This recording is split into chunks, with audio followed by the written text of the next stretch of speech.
Terima kasih Mbak Vivi. Eh, Assalamualaikum warahmatullahi wabarakatuh. Selamat malam dan salam sejahtera untuk kita semua. Terima kasih Mbak Pipit.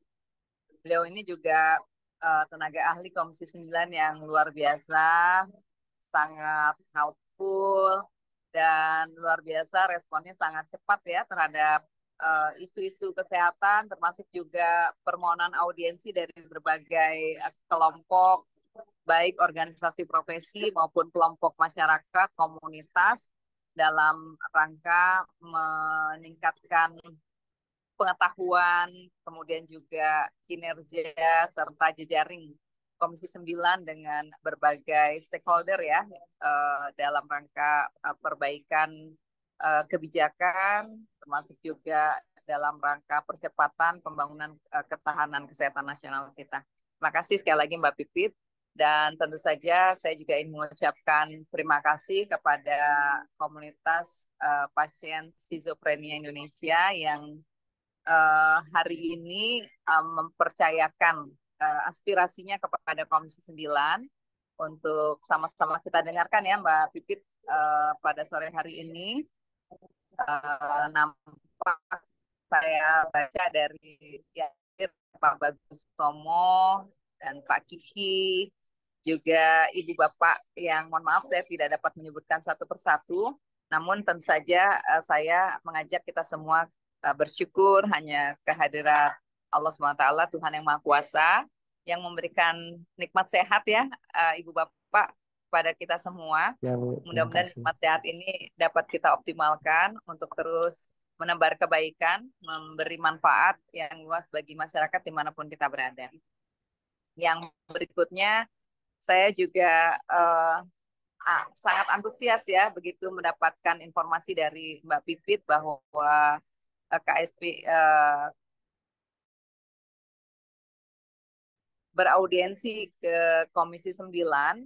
Mengapa? Karena hari ini saya melihat bahwa uh, ada beberapa permasalahan yang perlu dijembatani untuk mendapatkan solusi ya terkait dengan penanganan penyakit yang saya yakin masih banyak masyarakat yang menganggap ini penyakit yang merupakan sebuah aib atau tabu untuk dibicarakan, atau keluarga yang salah satu anggota keluarganya menderita penyakit ini, uh, banyak yang tidak tahu harus kemana mengakses dan kemudian mendapatkan layanan kesehatan yang memadai seperti itu. Karena secara pribadi saya juga punya pengalaman ibu bapak ya, beberapa teman saya anaknya juga mengalami gangguan kesehatan seperti ini begitu.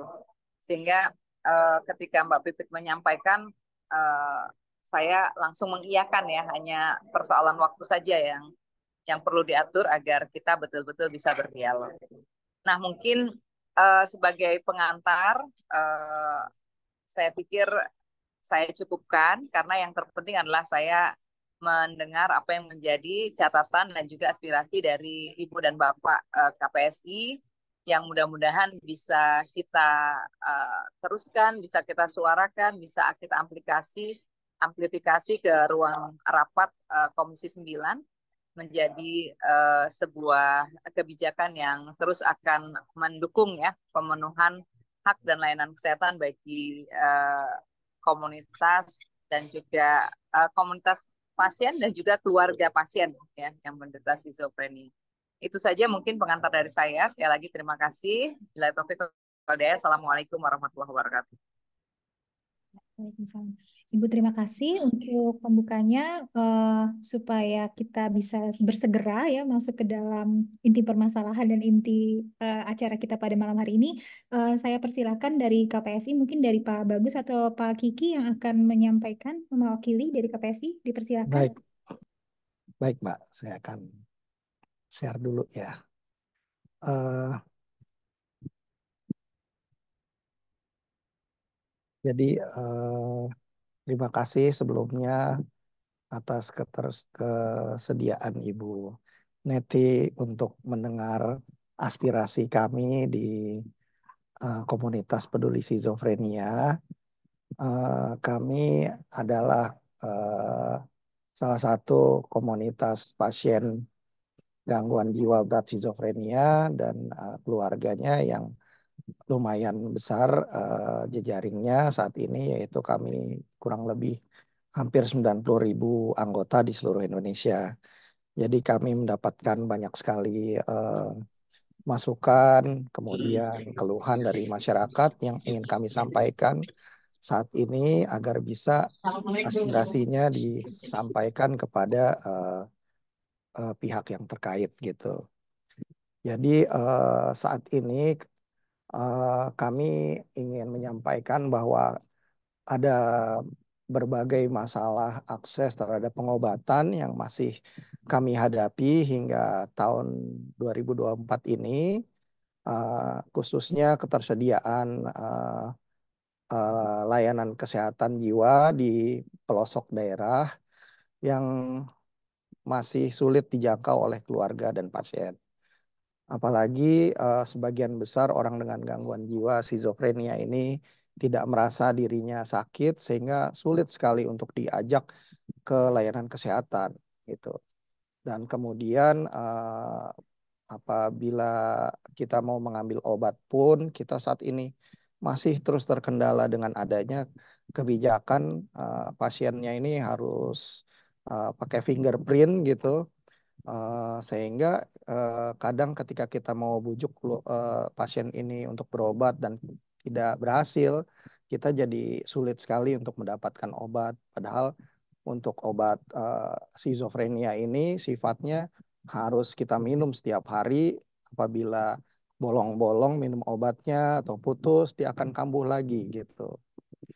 Dan eh, bahkan buat pasien yang disiplin minum obat pun ketika dia sedang bekerja, berobat sebulan sekali itu ngurus rujukan, butuh waktu sehari, ke layanan kesehatan juga berobat harus sehari penuh. Itu juga menyulitkan mereka untuk bisa tetap produktif karena mereka mau cuti dari kantornya untuk berobat juga jadi sulit gitu. Sementara mereka harus berobat 1 bulan sekali. Dan kemudian kendala ketersediaan obat untuk gangguan jiwa skizofrenia dan yang lain itu masih belum merata Bu di setiap daerah. Jadi kami masih sering menerima keluhan dari masyarakat bahwa obat-obatannya yang diberikan dari layanan kesehatan cuma seminggu gitu. Sementara mereka untuk ke layanan kesehatan itu kadang-kadang butuh waktu sehari penuh, kadang harus ya naik kendaraan umum jauh sekali, atau ada teman kami dari Mentawai ya, Nias harus ke Medan, itu kan juga sangat sulit gitu. Nah, kami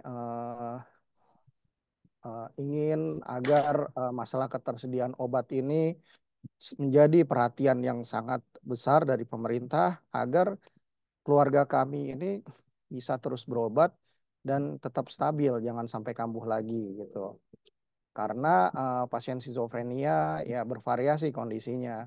Ada yang tenang saja gitu, terus dia hanya ngelamun di kamar, nggak mau ngerawat diri. Jadi dia seperti orang yang sangat pasif gitu. Tapi juga ada yang suka ngelayap ya, susah dilarang untuk pergi-pergi dan akhirnya menggelandang di jalan. Ada juga yang sangat agresif, marah-marah, ngamuk-ngamuk, dan ini juga menimbulkan penderitaan yang berat bagi keluarganya. Apabila ketersediaan obat ini tidak lengkap, pastinya penderitaan ini akan kami alami setiap hari gitu. Saya sendiri adalah keluarga pasien yang dulu keluarga saya juga kakak saya setiap hari ngamuk selama 10 tahun. Jadi saya tahu betapa tegangnya tinggal dengan pasien yang seperti itu setiap hari gitu. Dan itu menderita sekali. Nah, kemudian eh, kita sangat perlu banget gitu tersedianya obat oral, kemudian obat tetes buat pasien yang yang kondisi darurat ya dia dia kan kadang-kadang dikasih obat tuh merasa diracuni oleh keluarganya ya, mau dibunuh misalnya. Terus kemudian dia nggak mau minum obat, dikasih makanan nggak mau, kita kasih eh, obat, kita tumbuk gitu, rasanya beda dengan makanan. Wah, ini pasti udah dikasih obat gitu. Wah, jadi kita harus berantem. Kadang-kadang juga kita tegang sekali, kita takut juga ngasihnya. Nah, kemudian juga yang kami perjuangkan bertahun-tahun adalah ketersediaan obat suntik jangka panjang. Jadi disuntik di awal bulan, misalnya bisa sampai akhir bulan, dia nggak perlu minum obat setiap hari. Dan ini adalah pilihan obat yang menurut saya sudah harus tersedia saat ini gitu, karena di negara-negara lain juga ini udah menjadi pilihan biasa karena memang masalah eh, gangguan jiwa berat itu adalah ketidakpatuhan minum obat ini. Dia nggak sadar dirinya sakit gitu, udah menjadi masalah global ya, yang solusinya memang ya salah satu pilihan adalah dengan obat suntik jangka panjang. Dan sampai saat ini ketersediaan obat suntik jangka panjang ini masih sangat terbatas, Bu. Jadi ada juga saat ini eh, yang obatnya itu ya masih banyak efek sampingnya gitu. Kemudian kebutuhan psikolog klinis kita harapkan sih minimal di puskesmas kecamatan itu udah menjadi satu kebutuhan, karena para psikiater itu rata-rata kalau konsultasi ya paling cuma memperpanjang resep 5 menit udah selesai. Sebenarnya kita butuh konsultasi mengenai masalah-masalah yang kita hadapi agar kita ada solusinya atau dipandu mencari solusi oleh profesional kesehatan jiwa, yang mana saat ini sama sekali belum ada gitu. Kemudian juga kami butuh bantuan pekerja sosial khususnya untuk mendampingi ODGJ yang tidak punya keluarga atau tidak punya support system, baik untuk mengantar berobat atau memantau obatnya diminum apa enggak setiap hari, eh, dan kebutuhan dasarnya terpenuhi apa enggak, karena ada juga yang memang sudah nggak punya keluarga lagi gitu. Kemudian selain obat, kita juga butuh sarana terapi psikososial yang kita sebut rehabilitasi psikososial di rumah sakit jiwa maupun di RSUD yang di cover BPJS. Saat ini sudah ada beberapa rumah sakit jiwa yang menyediakan layanan rehabilitasi psikososial ini, namun di tahun lalu terkendala eh, pembayarannya oleh BPJS karena dianggap eh, kurang bukti bukti ilmiahnya untuk di terapi ini di cover oleh BPJS. Padahal kami dari keluarga dan pasien sungguh merasakan manfaatnya, karena di layanan ini pasien bisa dilatih tentang pentingnya minum obat, terus kemudian dilatih kemandirian, rawat diri, bersosialisasi, maupun juga kegiatan keterampilan. Nah, yang mana hal itu kami di keluarga memiliki keterbatasan untuk membantu melatih pasien gitu. Dan kemudian kita butuh teknologi dan riset kedokteran jiwa yang lebih baik agar ketika kita juga mengedukasi pasien ada ada dasar ilmiahnya gitu, bahwa kenapa sih orang sakit jiwa tuh harus minum obat, apa hubungannya? Kadang-kadang mereka bertanya seperti itu dan kita nggak bisa jawab secara gamblang, karena ya riset-riset kesehatan jiwa itu di Indonesia masih sangat terbatas, teknologinya juga masih sangat terbatas.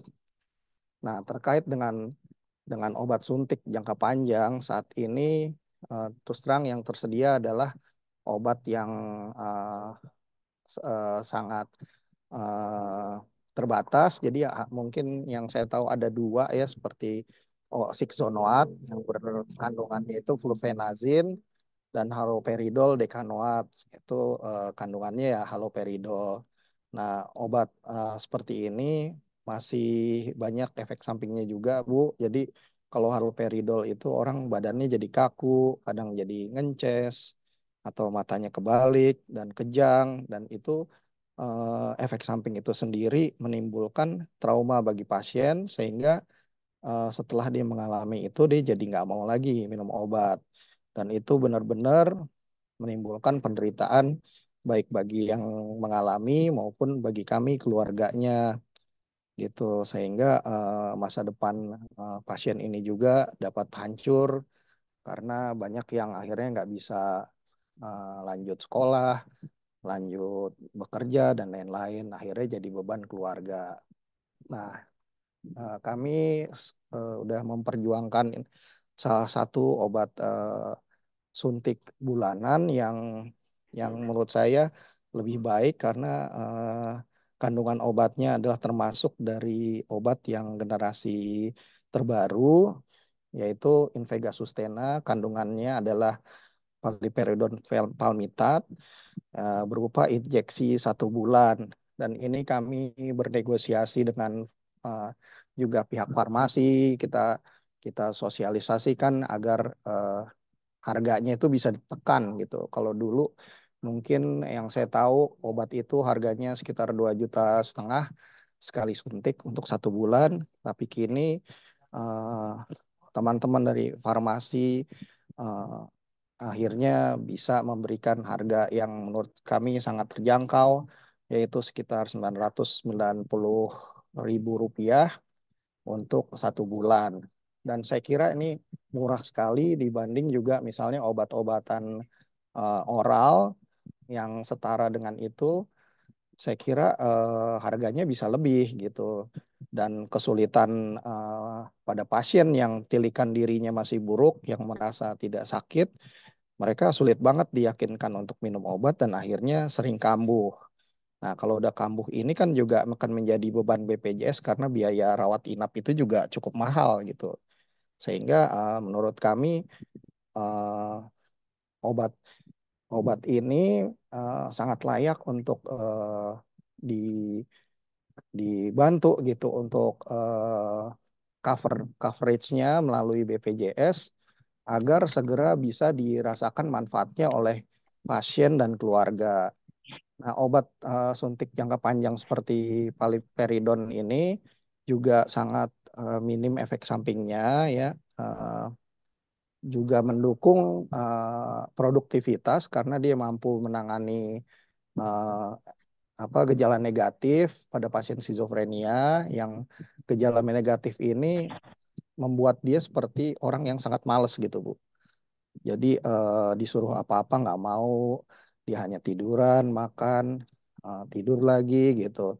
Tapi dengan adanya obat-obatan generasi terbaru ini, gejala negatif itu bisa tertangani dan kita harapkan khususnya untuk pasien-pasien yang usianya masih muda, masih produktif, dan dia masih sekolah, masih bekerja, dan aktivitas produktif lainnya bisa terbantu dengan diberikan obat suntik bulanan ini. Jadi kita juga bisa mengharapkan sekian persen pasien gangguan jiwa berat ini akhirnya bisa pulih dan produktif gitu, sehingga image di masyarakat ya, stigma negatifnya juga bisa pelan-pelan kita hapuskan, dan suatu saat kita berharap bahwa masalah gangguan jiwa berat ini tidak lagi menjadi momok ketika pasiennya itu bisa pulih, bisa mandiri, dan akhirnya juga bisa berkontribusi sebagai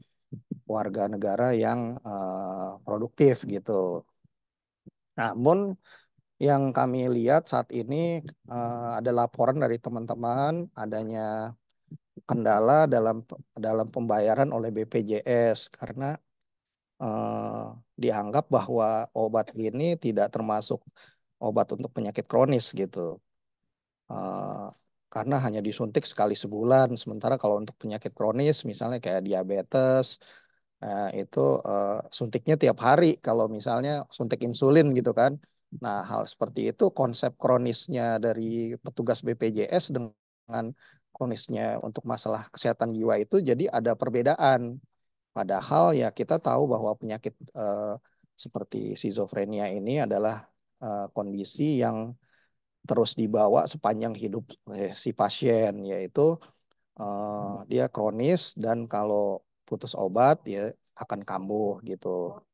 Nah, ini yang menurut saya masalah konsep kronis ini juga menurut saya sosialisasinya dari pihak pusat BPJS sampai ke bawah itu belum belum baik sehingga masih ada kendala pembayaran dan malahan akhirnya ditunda gitu.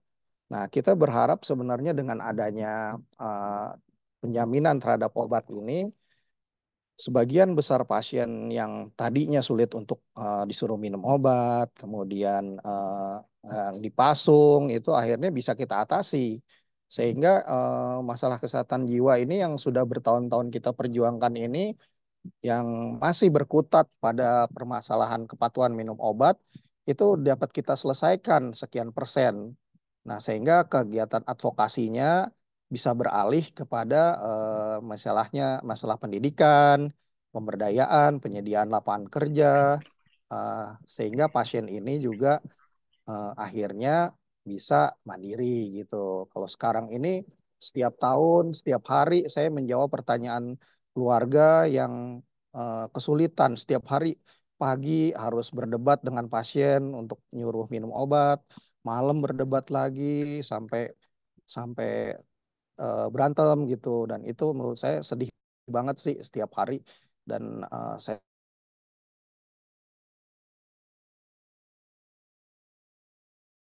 24 ini masih begitu-begitu juga gitu. Kita pengen ada terobosan baru di bidang kesehatan jiwa agar obat suntik bulanan ini bisa di cover dan dinikmati oleh sebagian besar pasien dan keluarga.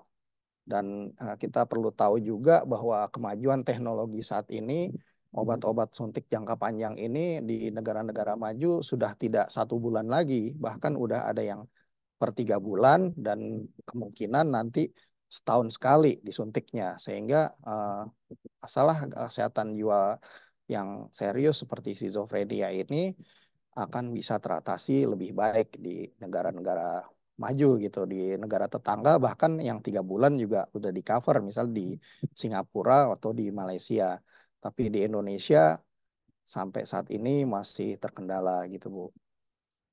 Dan ini saya buat semacam survei kecil di KPSI bahwa berapa lama sih pasien skizofrenia itu bisa eh, sadar dirinya sakit dengan kita edukasi terus-menerus, kadang kita berantem, kadang kita bujuk, kadang kita masukin obatnya diam-diam gitu, sampai harus rawat inap berkali-kali. Nah, jadi saat ini dengan obat-obatan sudah ditanggung BPJS, sebenarnya sudah ada peningkatan yang sangat baik, yaitu sekitar 38% itu cepat sadar pentingnya minum obat dalam 1 sampai 2 tahun. Tapi sebagian lagi masih butuh waktu 3 sampai 5 tahun. Ini biasanya sampai harus rawat inap berkali-kali dan kita bisa bayangkan itu biaya moral dan imaterialnya gitu. Uh, uh, Materialnya ya BPJS tanggung 1 bulan, saya kira mungkin sekitar 15 jutaan itu biaya rawat inap pasien gitu. Terus kemudian bagi keluarga pasien ya masalah imaterialnya ya sangat melelahkan dan akhirnya kadang-kadang kita kecapean gitu menghadapi kekambuhan yang berulang-ulang. Dan di sini angkanya masih 21% bagi pasien yang 6 sampai 10 tahun baru sadar dirinya sakit dan butuh obat. Bahkan ada sekitar 7% yang sudah 10 tahun lebih tetap dia sulit untuk diberikan kesadaran bahwa dia itu sakit dan harus minum obat. Jadi kita bisa kebayang lah penderitaannya gitu, karena saya sendiri juga dulu ya sampai berantem, keluarga saya juga dari segi uh, keluarga jadi berantem terus, saling menyalahkan, dan itu luar biasa sangat melelahkan.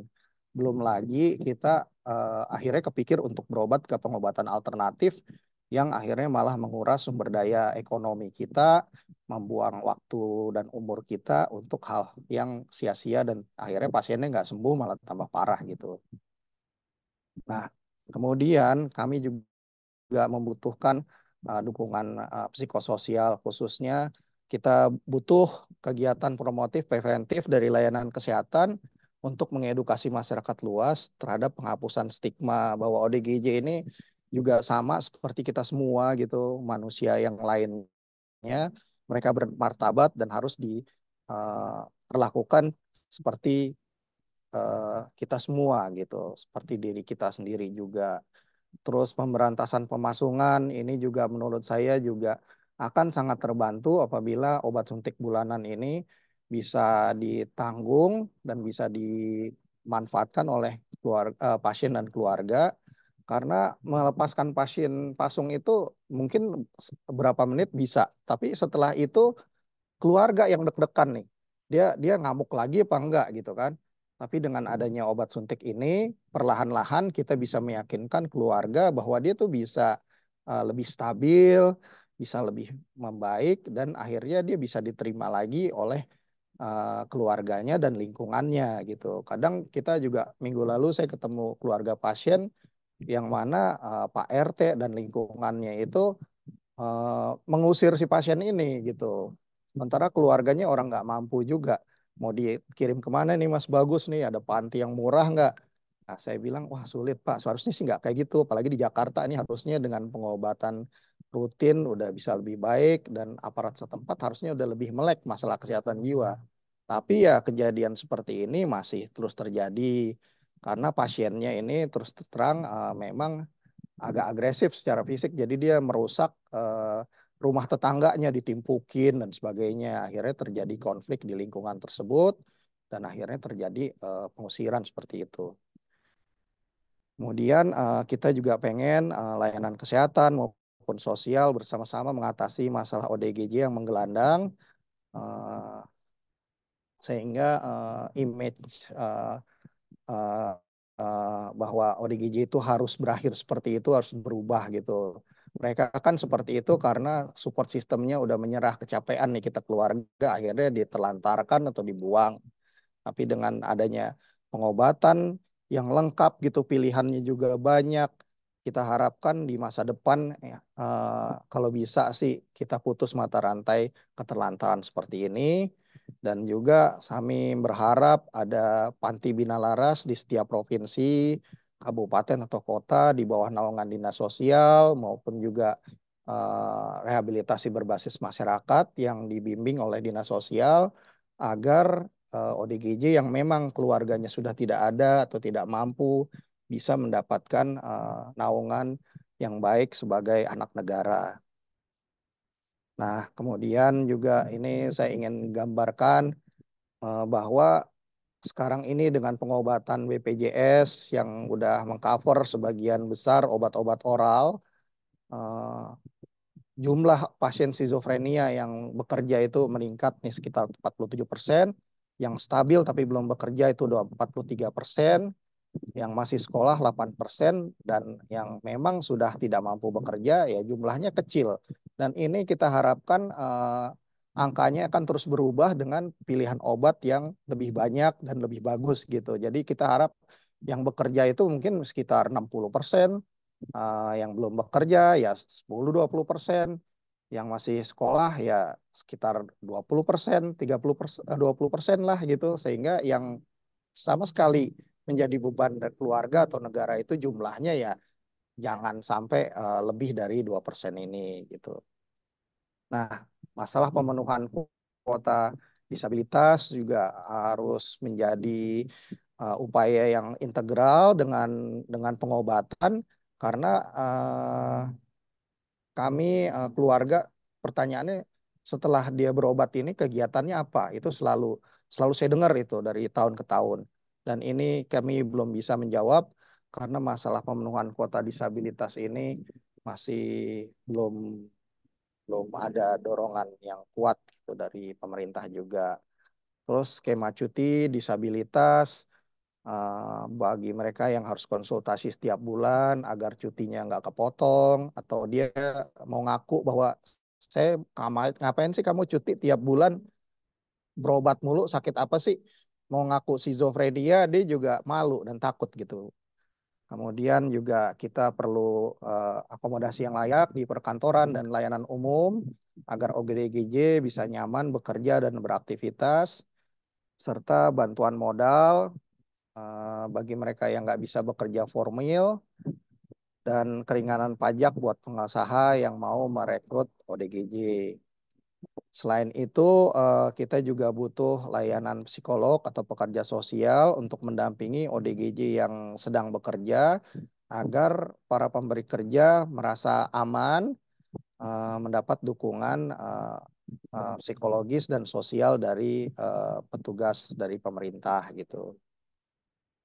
Nah, kemudian yang terakhir, kami dari keluarga pasien, kami merasa sangat butuh pelatihan dan psikoedukasi, bagaimana mengelola penyakit, bagaimana mendampingi anggota keluarga kita dari yang melatih itu harus dari profesional gitu, selain dari sesama keluarga dan pasien.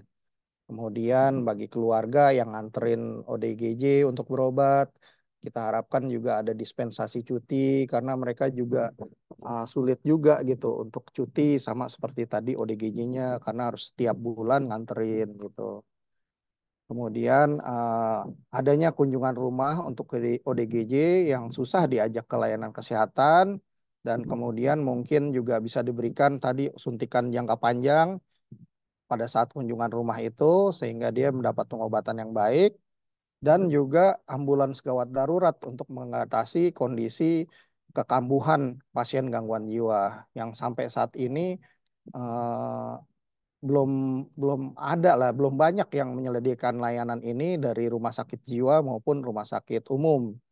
Kami nelpon ambulans 112 aja, mereka nggak berani melayani karena mereka nggak punya resimen obat-obatan yang lengkap untuk mengatasi kekambuhan pasien gangguan jiwa dan juga belum dilatih gitu petugas kesehatannya sehingga mereka belum belum mampu melayani itu. Dan ini juga udah saya sampaikan juga pernah ke Pak Menteri, tetapi ya belum ada solusinya sehingga saat ini gitu. Nah, kesimpulannya nih kami sebenarnya terbuka untuk mendapatkan edukasi tentang pentingnya minum obat, tentang bagaimana mendukung pasien supaya bisa cepat pulih. Sementara untuk pasien gimana caranya mengelola gejala dan dia bisa pulih. Dan kemudian kami berharap pemerintah menyediakan obat-obatan ya yang lengkap dari segi Itunya pilihan obatnya. dipencet itu ini udah cepet belum? Udah mute, udah. Terus kemudian perlu kesempatan kerja dan berwirausaha bagi ODGJ serta ini yang menurut kami juga ingin saya minta bantuannya dari Bu Neti dan teman-teman di Komisi 9 adanya pilihan obat yang lengkap nih dari obat oral yang diminum tiap hari, kemudian obat tetes khusus untuk ditetesin di makanan dan di minuman dalam kondisi darurat nih daripada terjadi ya banyak kan keluarga pasien yang kambuh akhirnya membunuh keluarganya gitu. Jadi pilihan obat ini juga penting gitu loh supaya kita agak tenang gitu mendampingi pasien dan juga obat suntik bulanan ini bukan hanya pada pasien yang tadi sangat sulit minum obat tapi juga pada pasien-pasien yang peluang pulihnya dan produktif kembalinya itu sangat besar gitu sehingga nanti kita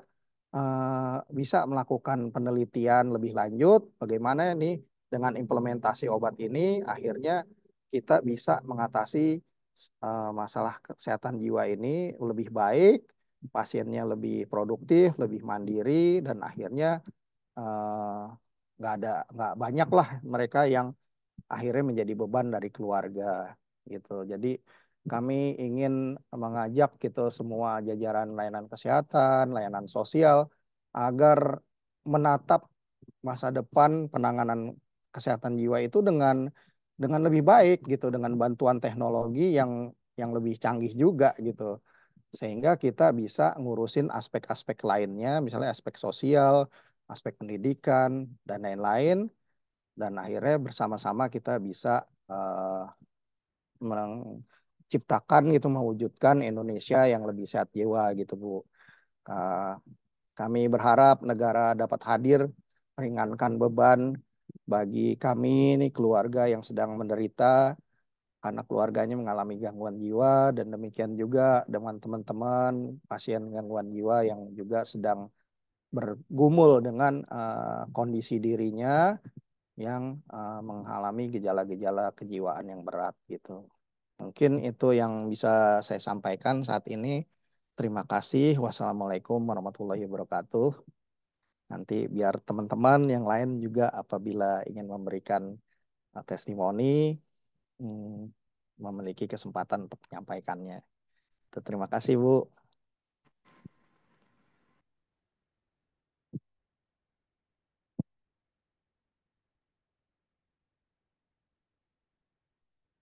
Sorry, ya.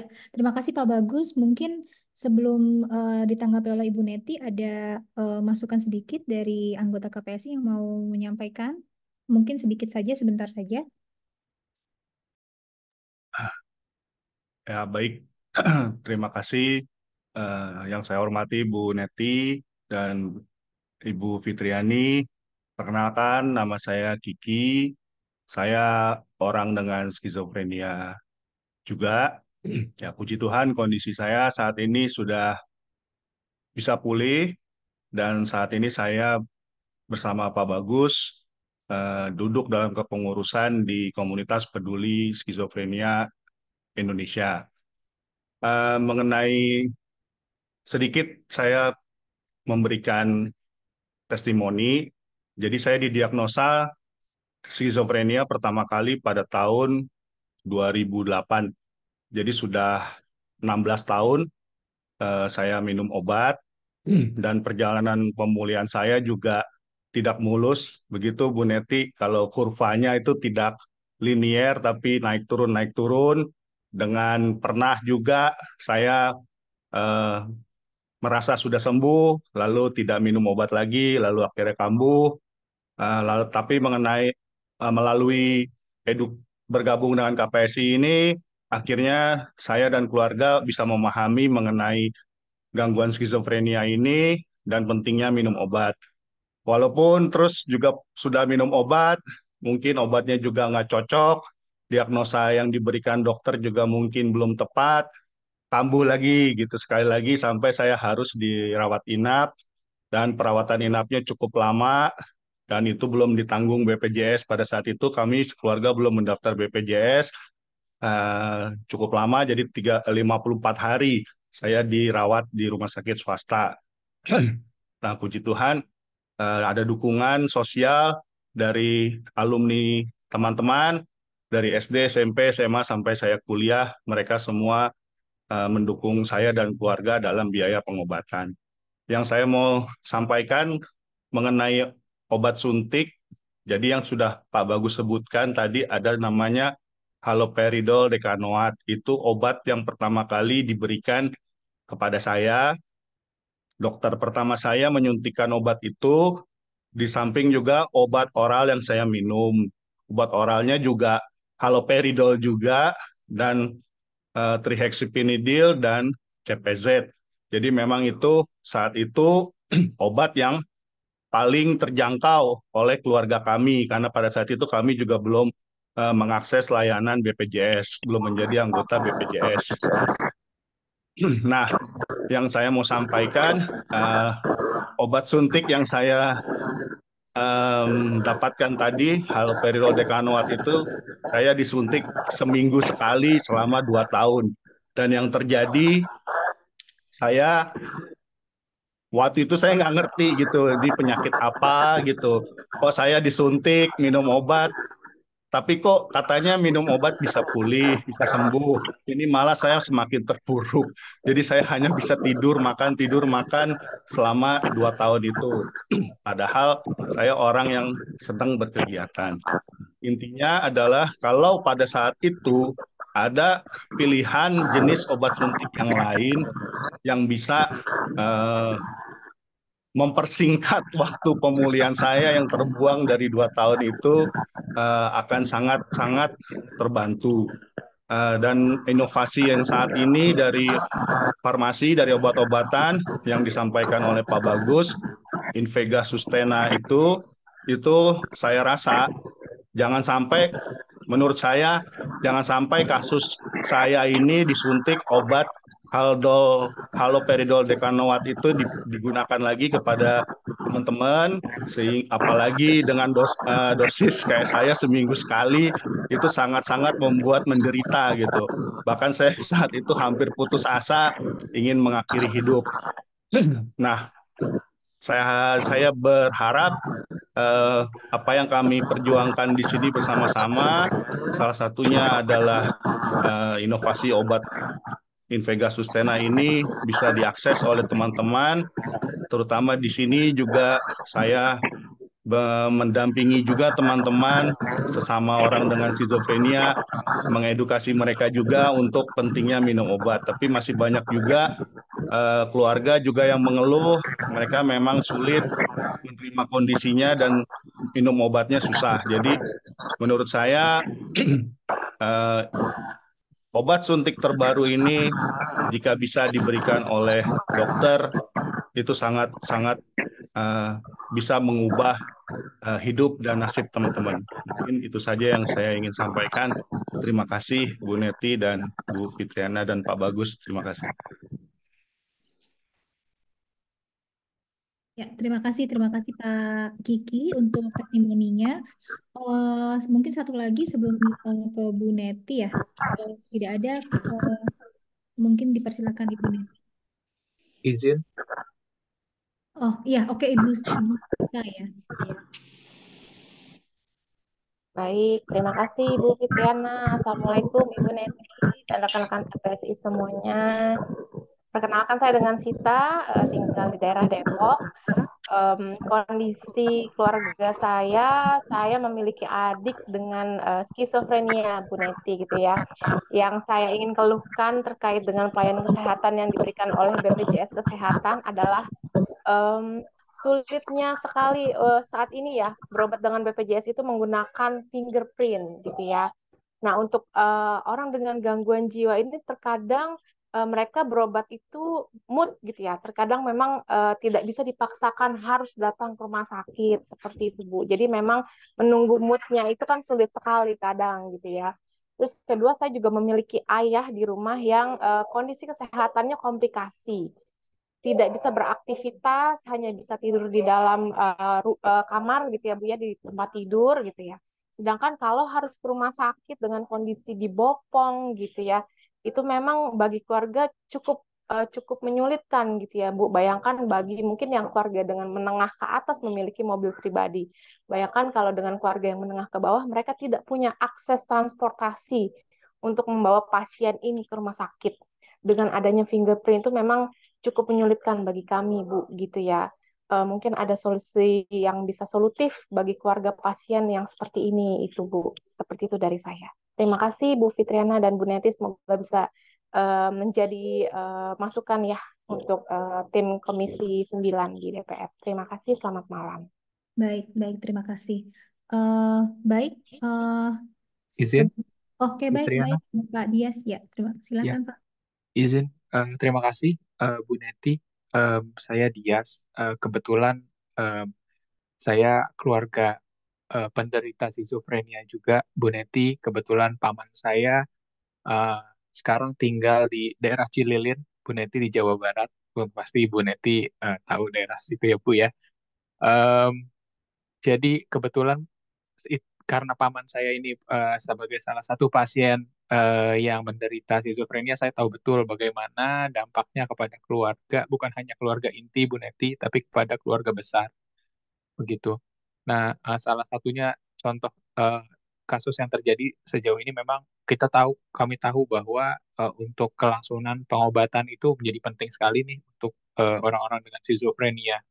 Namun kami seperti di keluarga besar, kebetulan kita punya grup WhatsApp di mana paman saya itu baru sekali minggu lalu, atau tidak minggu, di 2 minggu lalu, beliau menyatakan bahwa obat yang tersedia di puskesmas, obat rujuk baliknya itu juga tidak tersedia kemarin, tidak dapat Artinya dia punya penyakit, ada hipertensi, ada skizofrenia yang dapat hanya hipertensi, tapi skizofrenia itu tidak tersedia gitu, dan diminta untuk menunggu untuk ketersediaan obat tersebut. Sedangkan kita tahu bahwa ketersediaan obat untuk penyakit skizofrenia itu sangat penting, Bu. Itu untuk mencegah kekambuhan. Begitu. Jadi besar sekali harapannya agar permasalahan ketersediaan obat di fasilitas kesehatan ini menjadi perhatian bagi pemerintah. Selain itu, selain ketersediaan juga mungkin yang menjadi penting ini adalah em, komitmen dari BPJS Kesehatan, di mana harapannya BPJS Kesehatan ini bisa eh, menjamin apa yang menjadi hak dari pasien. Di mana saya mendapatkan informasi juga, Bu, dari beberapa rekan-rekan rekan-rekan Vaskes, masih terjadi saat ini klaim-klaim untuk obat-obatan yang tidak dibayar atau belum dibayar oleh BPJS Kesehatan. Mungkin tadi disebutkan salah satunya obat eh, suntik jangka panjang yang tadi disebutkan, itu juga mungkin setelah saya cari-cari itu sebenarnya masuk ke dalam paket ya, Bu, masuk ke dalam paket manfaat di mana bisa diberikan kepada pasien-pasien skizofrenia eh, melalui mekanisme kronis. Namun saat ini yang kami dapatkan informasinya bahwa termasuk salah satunya di Rumah Sakit Jiwa Cisarua itu terjadi pending claim gitu untuk obat eh, tersebut, begitu. Nah, eh, harapannya adalah mungkin kami mengetahui bahwa mungkin bukan saya di sini bukan pasiennya, bukan penderitanya, Bu, tapi besar sekali harapannya supaya obat-obatan semacam ini atau pelayanan kesehatan itu bisa didukung keberlangsungannya oleh BPJS Kesehatan, supaya apa-apa yang memang menjadi hak kami atau hak rumah sakit itu bisa dibayarkan oleh eh, BPJS Kesehatan, begitu. Itu mungkin, Bu, yang ingin saya sampaikan. Semoga menambah informasi lebih lanjut ya, Bu. Apalagi ini terjadinya di dekat sekali ya, Bu, dari Jakarta. Begitu. Terima kasih banyak, Bu. Ya, terima kasih Pak Dias. Mungkin langsung saja ke Ibu Neti untuk menanggapi sebelum kita selesaikan. Iya, Monggo, Ibu. eh, terima kasih Pak Bagus, Pak Kiki, Kang Dias. Eh, saya secara pribadi menyampaikan keprihatinan ya atas apa yang Bapak-Bapak alami dengan keluarga yang sebahagiannya memang menjadi pendamping pasien skizofrenia atau kemudian pernah mendengar salah satu keluarga menderita itu, dan sekaligus apresiasi yang tinggi buat eh, ketangguhan bapak-bapak dan juga tadi Mbak Sita ya yang menyampaikan dalam mendampingi keluarga, karena saya yakin ini satu situasi yang tidak mudah ya untuk dijalani ya. Apatah lagi masih banyak stigma yang dilekatkan pada pasien skizofrenia, ditambah lagi fasilitas dan layanan kesehatan yang eh, belum semuanya memadai dan ditanggung oleh BPJS. Seperti itu. Saya juga secara emosional terlibat Ibu Bapak ya. Kenapa? Karena tadi secara personal saya bercerita juga ke Mbak Pipit. Saya punya teman baik, teman SMA yang juga menderita skizofrenia, itu luar biasa ya. Mulai dari eh, bukan karir ya, eh, status statusnya sebagai salah satu pelajar berprestasi, atlet berprestasi, ya, pemain basket, sampai kemudian menjadi pramugari dan mengalami masalah yang luar biasa sehingga menjadi pasien skizofrenia, dan kami dipertemukan saat teman tersebut akhirnya menikah dengan sesama pasien, ibu bapak ya. Jadi kami ini sekelas sampai punya kebulatan tekad. Pokoknya kita harus sering-sering mengunjungi teman tersebut begitu ya, teman semasa SMA. Seperti itu. Jadi terbayanglah oleh saya ya bagaimana yang sehari-hari mendampingi ya, kemudian juga memastikan bisa makan, memastikan obatnya dikonsumsi dengan baik begitu ya. Pasti ini bukan sebuah situasi yang mudah. Ini adalah sebuah perjalanan kehidupan yang saya yakin Tuhan tidak uh, tidak sedang menyia-nyiakan waktu ya yang kita miliki gitu dengan takdirnya gitu. Pasti ada hikmah, ada pelajaran, dan pastinya ada balasan yang besar ya dari Tuhan yang Maha Kuasa atas kesabaran kita, atas kegigihan kita untuk mengembalikan saudara kita, anggota keluarga kita kembali sehat seperti itu.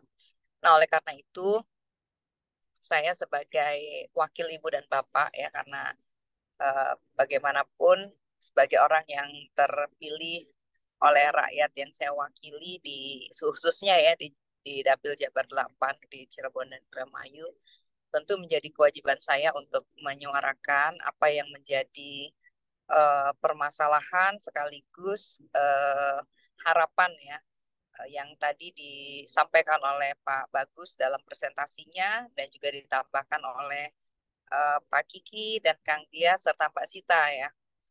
Tentu apa yang kemudian disampaikan tadi berupa terapi inovatif dengan suntikan ya, kemudian juga harapan yang lainnya tentang perlunya pendamping pekerja sosial yang bisa mendampingi, termasuk juga peluang bekerja.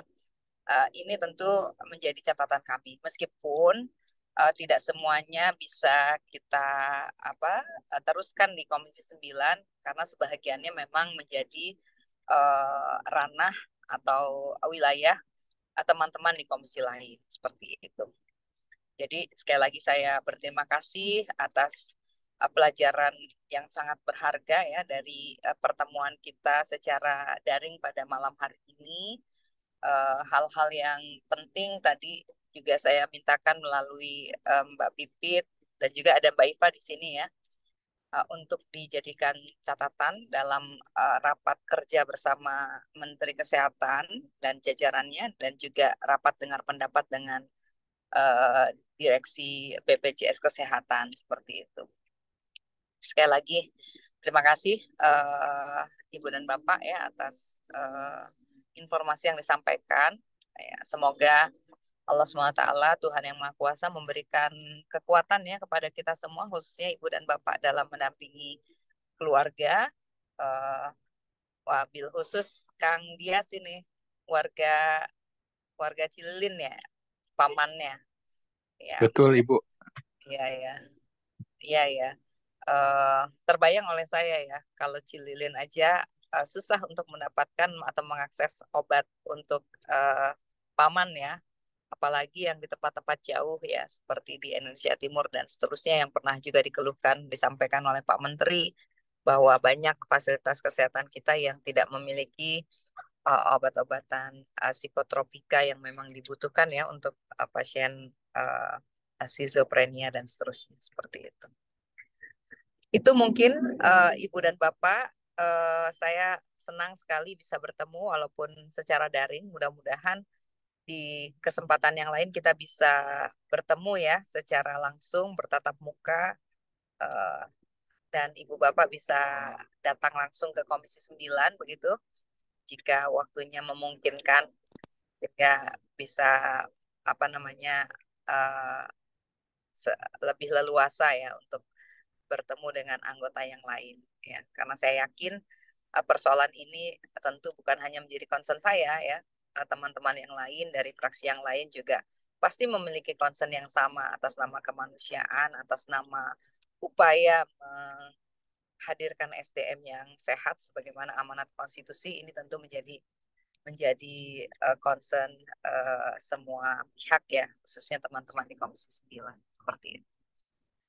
Demikian Mbak Pipit yang bisa saya sampaikan. Saya jika diperkenankan kita juga minta ya materi yang tadi disampaikan oleh Pak Bagus ya, catatan-catatan penting tadi begitu, sehingga sebagiannya akan kita suarakan di rapat di ruang rapat Komisi 9, sebagiannya nanti bisa kita teruskan ke teman-teman di komisi yang lain. Dan mungkin nanti jika ada kesempatan Ibu Bapak juga bisa beraudiensi ke komisi yang terkait dengan apa yang tadi disampaikan oleh Pak Bagus yang tidak apa namanya tidak menjadi tugas atau wilayah kewenangan mitra kerja Komisi 9.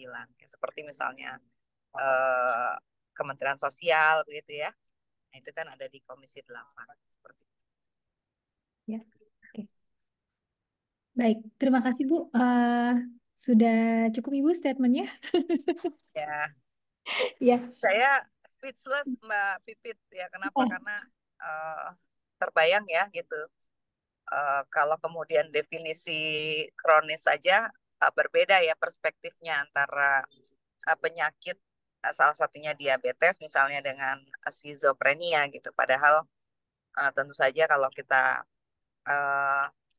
cermati ya bebannya jauh jauh lebih besar ya. Kenapa? Karena tadi disebutkan sebagian pasien tidak sadar bahwa dia harus mengkonsumsi obat begitu ya.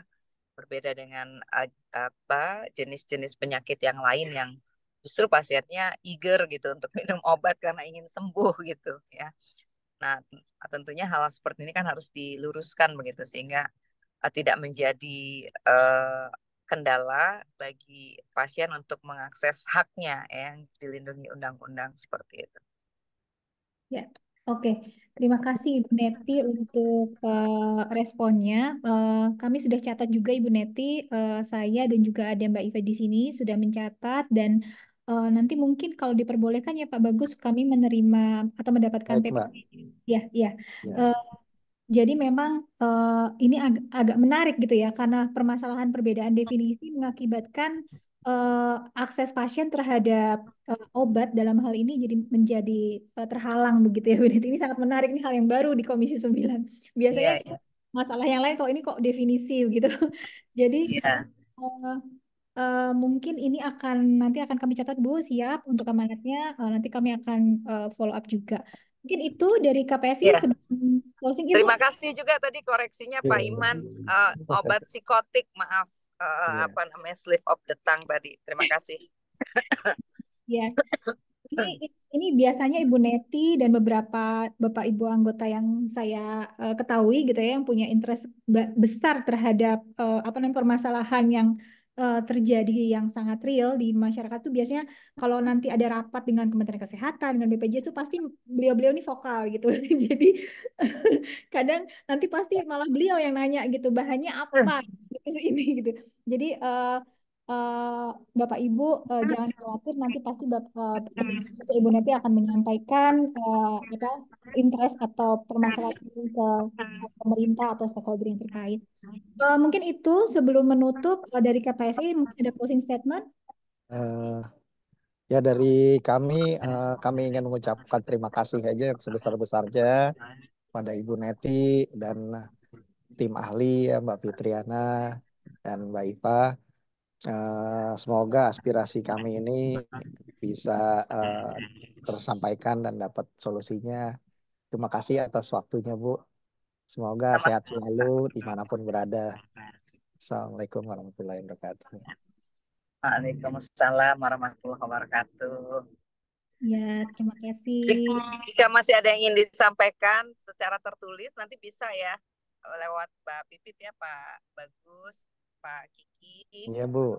Ya, silakan di ini supaya lebih lengkap nanti untuk bahan rapat. Baik, terima kasih Bu. Ibu ini saya baru diinfo katanya banyak yang dari Jawa Barat juga nih Bu, cuma pada malu-malu ini. Sorry. Oh, Iya, padahal nanti kalau saya pas di rumah kita bisa juga Pak, apa kopi gitu. darat Iya, di boleh Bandung Bu. gitu ya. Boleh, boleh. Kalau Iya, saya secara pribadi sering ngobrol dengan Dokter Teddy, spesialis kesehatan jiwa. iya siap siap. Ya, terima kasih banyak. Baik, terima kasih untuk waktunya.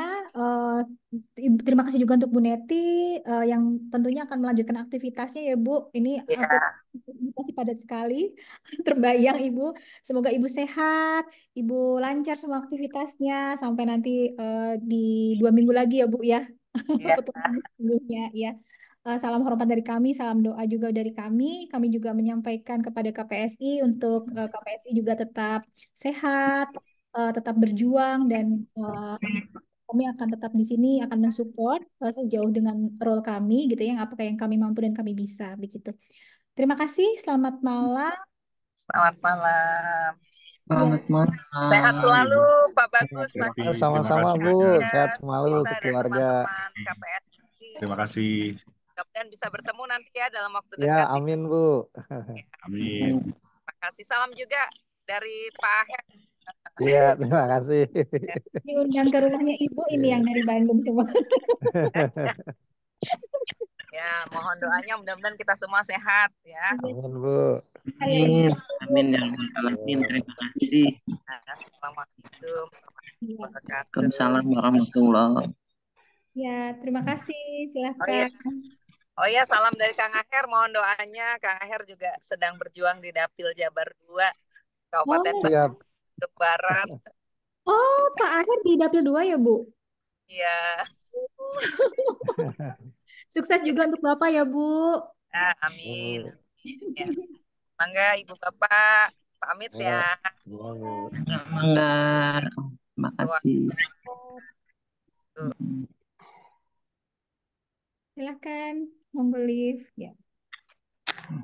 Oke, saya akhiri audiensi kita malam hari ini. Terima kasih Bapak Ibu dan teman-teman semua, Pak Bagus dan Ibu Fitriani. Selamat malam. Nah, Fitri, saya kasih nomor saya aja ya di chat ya. Boleh, boleh ya. Atau nanti lewat Pak Dias juga nggak apa-apa, Pak Oh Bagus. gitu. Oh ya, oke. Oke, makasih. Baik, terima kasih Pak Bagus, Pak Ya, Dias, dan rekan-rekan semua. Selamat malam. ya, terima kasih teman-teman semua yang sudah hadir. Izin Makasih live. juga Mas Bagus. Iya. Selamat malam, sukses terus untuk KPSI Mas Bagus. Semangat. Mas Bagus.